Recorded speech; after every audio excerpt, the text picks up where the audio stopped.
Algo fundamental para o psicólogo que faz avaliação para cirurgia bariátrica é conhecer os tipos de cirurgia que são realizados no Brasil, né? Onde que eu encontro esta determinação? Quais são as cirurgias autorizadas?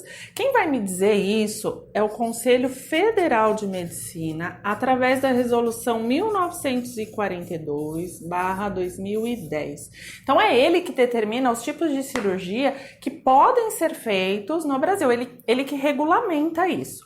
E eu, enquanto psicólogo, tenho que ter esse conhecimento. Por quê? Porque o paciente que eu vou estar atendendo para fazer a avaliação, eu preciso checar se ele tem todas as informações sobre o procedimento que ele vai realizar.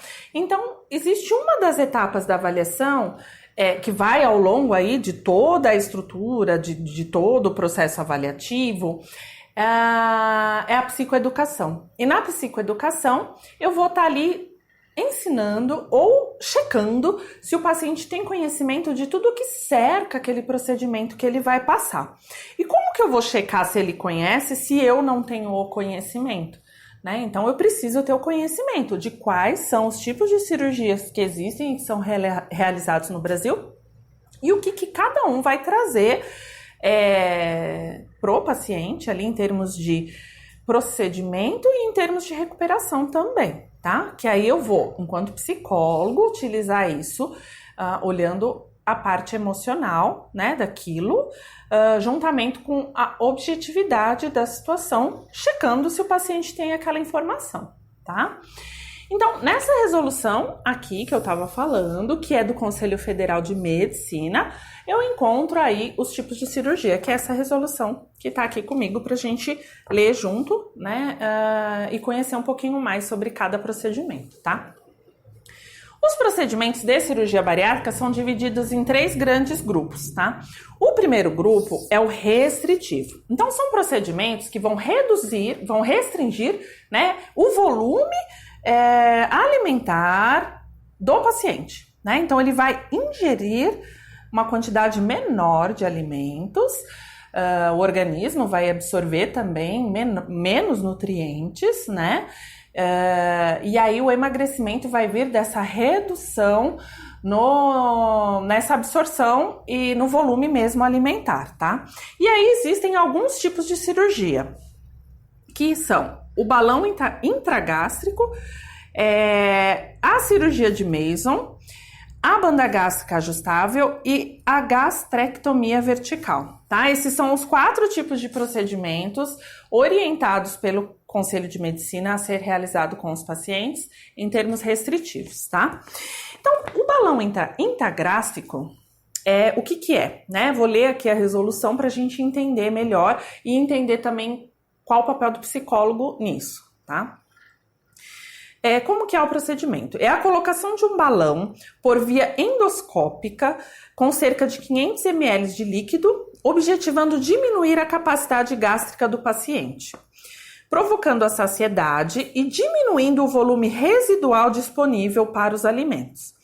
É um método provisório, o balão deve ser retirado no prazo recomendado pelo fabricante. Então tem balão que fica 6 meses, tem balão que pode ficar até 1 ano, então é um período determinado, é provisório, como é dito aqui na própria resolução, tá?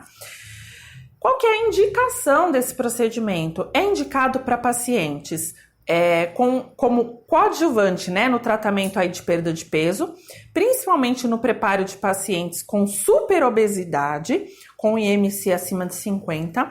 Então, o paciente ele pode primeiro colocar o balão intragástrico para depois fazer um outro tipo de procedimento, tá? Quando ele tem um IMC muito grande.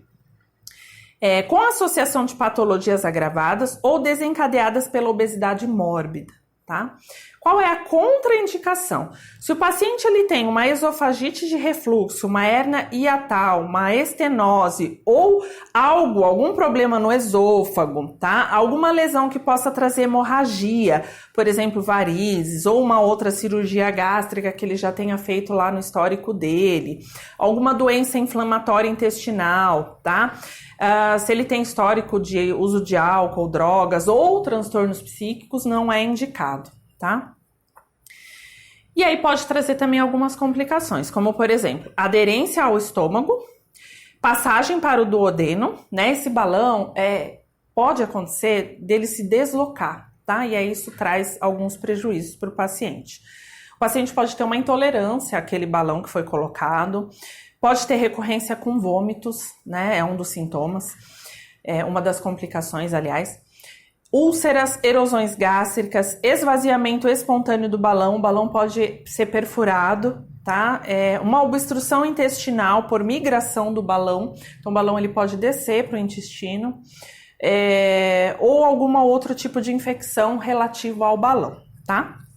Então isso é o que está escrito aqui na resolução do Conselho Federal de Medicina. E aí, por que nós psicólogos precisamos saber de tudo isso? Porque durante a avaliação, nós temos que checar com o paciente se ele tem essas informações, tá? Primeiro, entender porque houve, né, a opção por este método. É uma opção dele? É uma opção da equipe? Por que foi escolhido esse método, tá? E entender também o ideal, o que o paciente imagina que ele vai ter de benefício com este método e o que ele pode ter de prejuízo. Ele está ciente que pode acontecer tudo isso? E se acontecer? Como que ele está se preparando, né, para isso? Que comportamentos ele pode ter para prevenir de que não aconteça? Nós vamos olhar a questão do conhecimento, também a questão do comportamento, né? O que ele pode fazer para evitar de que aconteça essas coisas? Ele pode fazer algo, né? Ele tem esse conhecimento? É um método, como diz aqui, provisório. Então a gente tem que entender o ideal do paciente. Por que ele optou por um método provisório? Né? E depois que tirar o balão e que o estômago voltar ao tamanho normal que ele tinha há 6 meses, por exemplo, atrás, como que fica a questão dos hábitos alimentares, da rotina alimentar dele, o que ele pensa, né? Às vezes ele cria uma ideia fantasiosa de que ele vai usar o balão por 6 meses, vai emagrecer e de que ao final deste processo ele pode voltar a ter os mesmos comportamentos que ele tem hoje e que o emagrecimento que ele teve é definitivo, mas não é, tá? Porque ele precisa ter uma mudança comportamental junto. E em forma definitiva, tá? Porque se ele não tiver, ele volta, né? Então é importante a gente conhecer o procedimento, tá? Porque a gente vai perguntar para o paciente qual é o procedimento que ele vai fazer e aí ir checando se ele tem todas as informações e averiguando essas questões que eu tô falando, dos ideais, do comportamento, das emoções relacionadas àquilo, tá? O outro procedimento restritivo é a gastroplastia vertical bandada ou cirurgia de Mason, tá? Então, nesse procedimento é criado um pequeno reservatório gástrico na região da cárdia, que é região cardíaca, tá? O estômago ele fica bem próximo da região aqui cardíaca, com capacidade em torno de 20 ml, cuja saída é regulada por um anel de polipropileno. Então, existe um anel que é colocado no estômago que vai regular o tamanho dele para ficar com essa capacidade de 20 ml, tá? Essa intervenção provoca menor perda de peso que os outros procedimentos cirúrgicos e consequente melhoria das comorbidades de maneira menos intensa, tá? Em virtude dessa limitação, sua utilização deve ser reservada para casos excepcionais. Então, aqui na própria resolução está falando que não é muito efetivo, tá? E que deve ser usado para casos excepcionais. Então, a gente tem que entender com o paciente se foi uma escolha dele ou da equipe e por que foi optado por esse tipo aqui. O anel, esse anel que é colocado, ele também pode se deslocar, ele pode ir parar no esôfago, pode trazer complicações, então o paciente ele tem que estar ciente de tudo isso. Normalmente a equipe médica ela passa, tá, essas informações, não é uma coisa que o psicólogo tem que fazer, mas o psicólogo ele tem que saber se o paciente tem todas as informações, tá? Por quê?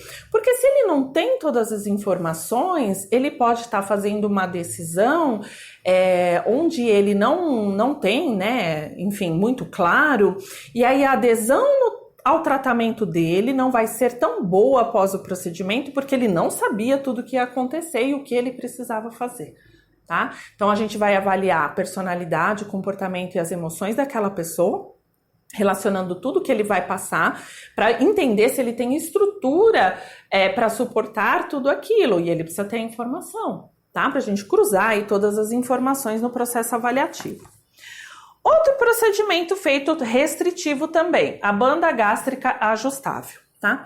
É uma prótese de silicone que, colocada em torno do estômago proximal, o faz ter a forma de uma ampulheta ou câmara acima da banda. O diâmetro interno da banda pode ser regulado no pós-operatório por injeção de líquido no reservatório, situado no subcutâneo de fácil acesso. Vantagens: é um método reversível, pouco agressivo, permite ajustes individualizados no diâmetro da prótese. Sua retirada possibilita realizar outros procedimentos bariátricos, mínimas repercussões nutricionais. Não há secção e sutura do estômago, baixa morbimortalidade operatória e retorno precoce às atividades habituais. Então é um procedimento simples, né? É uma prótese que é inserida dentro do estômago, onde há o ajuste ali de acordo com o estômago de cada pessoa, na questão do tamanho e dos objetivos dela também. E é um procedimento que tem bastante resultado positivo, tá? Qual que são as desvantagens? A perda de peso, que pode ser insuficiente a longo prazo, né? Então chega no momento que há ali uma estagnação da perda do peso. Exige uma estrita cooperação do paciente em seguir as orientações dietoterápicas, então o paciente tem que seguir certinho ali o que é prescrito, tá? Tem riscos inerentes ao uso permanente de um corpo estranho, então pode haver uma rejeição ali do próprio organismo do paciente, tá? Ela é inadequada para alguns pacientes, como comedores de doce, por exemplo, por conta das reações, tá? Do contato com o balão ali, tá? Com a prótese. Portadores de esofagite também é contraindicado, que tenha refluxo ou que tenha alguma hérnia. E pode a longo prazo ter complicações, como migração intragrácica da banda, ela pode se deslocar também a longo prazo, tá? E complicações com o próprio reservatório por ter ficado um tempo muito grande aí dentro do organismo, tá? Então, é algo que é colocado, né? E que o paciente vai ter que acompanhar para ver se tá tudo certinho, né? Mas é uma cirurgia também que é feita bastante e a gente precisa, como psicólogo, entender o porquê da opção deste método, né? Deste tipo aqui de cirurgia. E também, como eu falei nas outras, né, se é uma decisão do paciente, se é uma decisão da equipe, enfim, como que foi isso daí, tá? E a última restritiva é a gastrectomia vertical. Gastrectomia vertical, ela também é chamada em manga, ou longitudinal, ou cirurgia de sleeve, tá? Cirurgia de sleeve é o nome mais usado pelos cirurgiões, então quando você perguntar para o seu paciente que tipo de cirurgia ele vai fazer, provavelmente ele te fala sleeve, porque é o nome que o médico passou para ele, tá? Então, é um dos novos procedimentos bariátricos do armamentário cirúrgico que tem recebido aí uma aceitação global, com bons resultados em múltiplos centros em vários países. Então, esse tipo de cirurgia, a sleeve, ela é feita no mundo todo em larga escala e tem sucesso em vários locais, tá? Não só no Brasil. Ela funciona com uma restrição gástrica com remoção de 70% a 80% do estômago, assim como o componente hormonal associado. Ela reduz a grelina, tá? Então, é feita uma cirurgia, uma incisão cirúrgica onde é retirado, de fato, um pedaço do estômago, tá?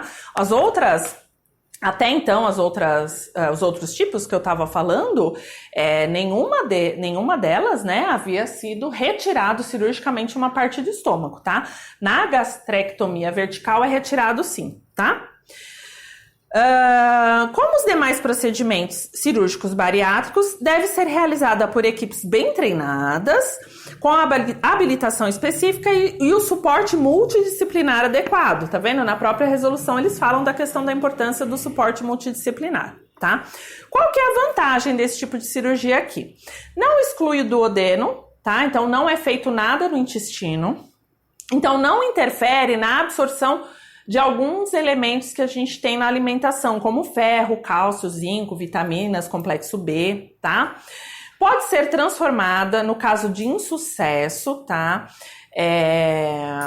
Num procedimento com desabsortivo, que aí vira um tipo de cirurgia mista. Então, são 3 modalidades de cirurgia, tá? E essa daqui, se ela não tiver sucesso, ela pode ser transformada na técnica mista, que é uma outra modalidade, tá? Por exemplo, como o bypass, né? Permite acesso às vias biliar e pancreática por método endoscópicos habituais. Qual que é a desvantagem? É um método que é irreversível, tá? Então esse aqui é irreversível. Apesar de uma menor complexidade técnica, pode produzir complicações de alta gravidade e difícil tratamento, como uma fístula, né? Então pode surgir uma fístula aí no estômago, tá? Ainda não existem dados consistentes quanto à sua eficácia a longo prazo na perda e manutenção do peso. Essa resolução é de 2010, a gente está em 2020 agora. Então, hoje, se você encontra vários estudos científicos mesmo sobre a efetividade da técnica, né, da gastrectomia vertical, né, a cirurgia de sleeve, não só no Brasil, como também no mundo todo, e em termos de cirurgia restritiva, a mais feita, a mais utilizada, a mais segura, e aí a gente vai entender com o paciente, enquanto psicólogo, como que vai ser para ele passar por essa cirurgia aqui e literalmente perder uma parte do estômago dele, como que ele acredita que vai ser, que mudanças ele acredita que vai ter que fazer, o que ele acredita que vai sentir, né? Uma das coisas que é muito relatada no pós-cirúrgico, quando a gente acompanha o paciente, é a questão da dor, né, na recuperação, porque é tirado uma parte do estômago. Então, apesar dele estar medicado, ele sente bastante dor. Então, a gente precisa saber se ele tem essa informação e como que ele a tolerância dele à dor, né? Se ele tem uma alta tolerância, até pelo histórico dele, tá? Então, esses são os tipos de cirurgia, né, da modalidade restritiva, tá? E aí, a gente tem outros 2 tipos de modalidade. Nós temos a cirurgia desabsortivas, tá? Que são o quê? As cirurgias que vão mexer com a questão da absorção dos elementos no intestino, tá? Então, essas cirurgias, né, em todas as suas variantes, tá? Ela tem uma atuação puramente no intestino delgado, tá?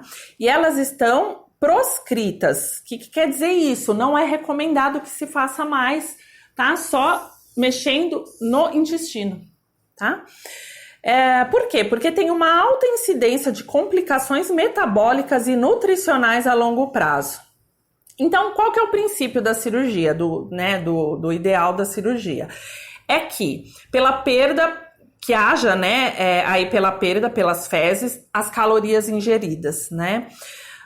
Então, por que ela não é indicada? Porque ocorrem complicações aí em grande quantidade desse intestino desfuncionalizado, que leva a um supercrescimento bacteriano no extenso aí do intestino, né, em toda a extensão do intestino, e provoca aí uma alta incidência de complicações digestivas, então diarreia, cirrose, artrite. Então, por isso, o próprio conselho recomenda que não seja mais realizada, tá? Então, é uma recomendação.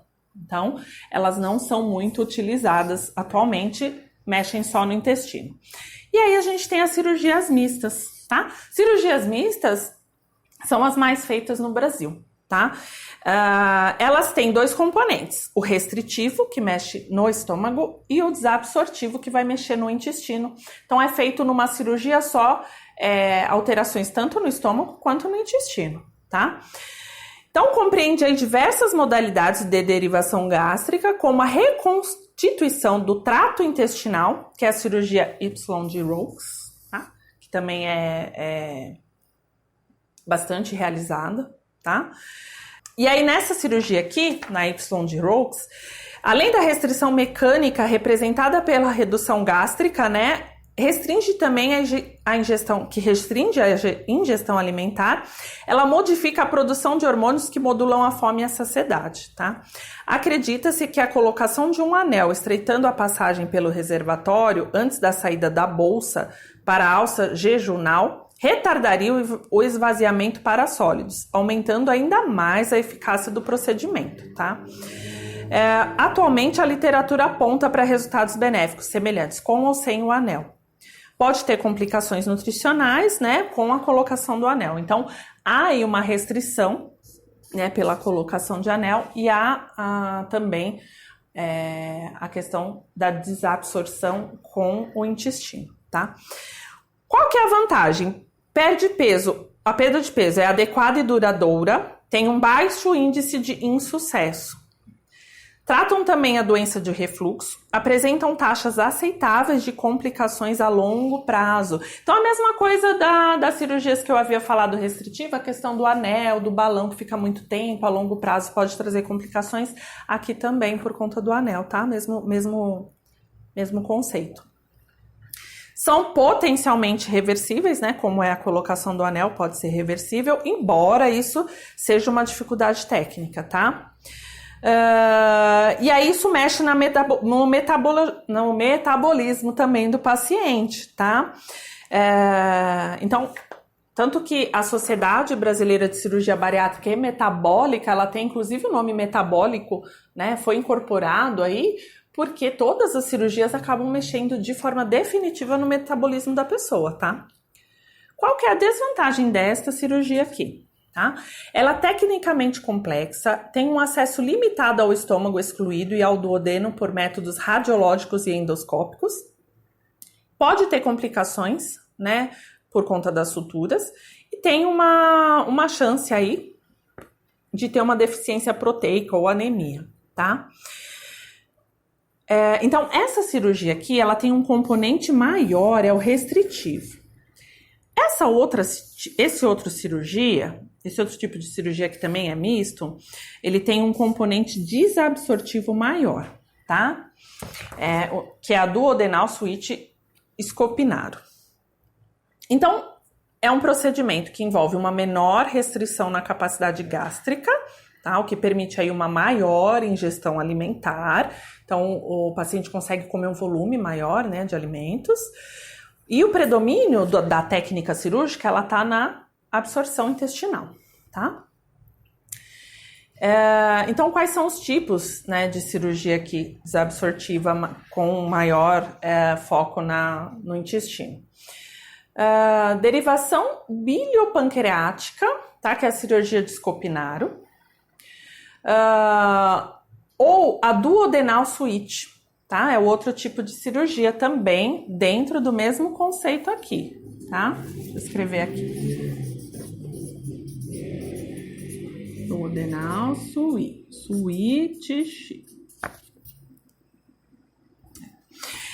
São os dois tipos, tá? De cirurgia com maior componente desabsortivo. Essas técnicas, elas também apresentam efeitos independentes da perda de peso, tá? Como alterar o metabolismo. Ocorrem modificações funcionais e hormonais no tubo digestivo, com efeitos benéficos adicionais, tá? A vantagem, há uma menor restrição da ingestão alimentar, então acaba sendo muito eficaz na perda de peso e na manutenção a longo prazo, né? Porque a pessoa consegue manter aquele novo hábito alimentar por um prazo maior, porque ela não precisa restringir tanto, tá? Não precisa passar por toda aquela adaptação da redução alimentar, né? Lógico, ela tem que ingerir, seguir uma dieta específica, mas em termos de volume alimentar não é tanto, né, a mudança, tá?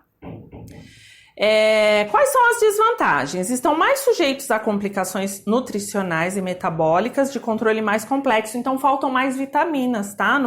Como não tem a absorção, né, completa, ele acaba tendo uma falta de vitaminas, né? Então é comum deficiência de vitamina B12, cálcio, ferro, e aí ele tem que tomar os complexos vitamínicos para repor isso, tá? Então tudo isso que eu li, como é uma parte mais médica, por isso que eu acabei fazendo essa leitura, ela tá aqui na resolução 1942 de 2010, que é do Conselho Federal de Medicina. Nós temos que decorar isso? Não, mas a gente precisa ter o conhecimento e saber aonde consultar, tá? O que mais costuma chegar no nosso consultório são as cirurgias de sleeve, tá? Que é a restritiva, puramente restritiva, tá? E cirurgias mistas, que a maioria é a duodenal switch ou, né, a scopinaro. São essas duas cirurgias que mais surgem no nosso consultório. E aí, o que a gente, enquanto psicólogo, vai trabalhar com o paciente? Se ele tem conhecimento de tudo que ele vai passar realizando esse procedimento ou esse, tá? Porque tem as mudanças de vida na vida dele, vão acontecer de acordo também com o tipo de cirurgia que ele vai realizar, tá? Então, um exemplo para vocês entenderem melhor. Quando ele tem um componente que mexe na questão intestinal, ele vai ter uma rapidez maior para fazer a defecação. Então, por exemplo, ele vai ter ingestão alimentar e ele vai ir mais rápido ao banheiro. Então, ele precisa ter essa informação para saber que, por exemplo, vamos imaginar uma pessoa que não consiga utilizar o banheiro fora da residência dela, né? Esse é um complicador, porque aqui ele vai precisar fazer isso se ele fica o dia todo fora. E aí a gente, enquanto psicólogo, vai trabalhar com ele essa mudança comportamental que é exigida para ele devido ao procedimento, né? Então, tô dando um exemplo para a gente entender o porquê que eu preciso saber o que cada cirurgia vai trazer, tá? A sleeve, como tem o corte e literalmente tira uma parte do estômago, ela provoca uma dor muito grande na recuperação, né? No pós-cirúrgico. Como o paciente lida com dor, né? Ele tá preparado para dor? Tem medicação? Lógico, mas a dor ela varia de pessoa para pessoa. Tem gente que sente mais, tem gente que sente menos, né? Então, se o paciente ele te fala que ele não tolera a dor, que ele é intolerante a qualquer tipo de dor, então é uma coisa da gente trabalhar com ele ali durante a avaliação, né? Fazer a psicoeducação, fazer a avaliação, trabalhar bastante isso com ele para ele estar preparado para poder sentir isso depois da cirurgia. Então, tem que tudo ficar muito claro, tá? E o psicólogo que está avaliando, ele tem que estar envolto ali com a equipe e tem que conhecer isso, né? Como eu falei, você precisa decorar? Não, mas você precisa conhecer e você precisa saber aonde você busca a informação para poder ajudar melhor o seu paciente, né? Como você tira a dúvida dele? Tem dúvida, óbvio, que quem vai tirar é o médico, não é você. Tá? A gente sempre vai estar com foco na mudança de comportamento, nos sentimentos, o que ele vai sentir, quais emoções que aquilo podem despertar, tá? Na mudança de hábito, né? Relacionando ali a história de vida, característica e personalidade, com tudo que ele vai viver. Por isso que a gente precisa saber tudo que ele vai viver, probabilidades, né? O que é mais comum ali os pacientes viverem, né? Então é esse o objetivo do psicólogo, conhecer esses tipos de cirurgia, tá? Não é saber exatamente como é feito, técnicas, enfim, tá? Esse é o objetivo aí deste conhecimento. Então é fundamental você saber no processo de avaliação bariátrica quais são os tipos de cirurgia e aí onde buscar essa informação.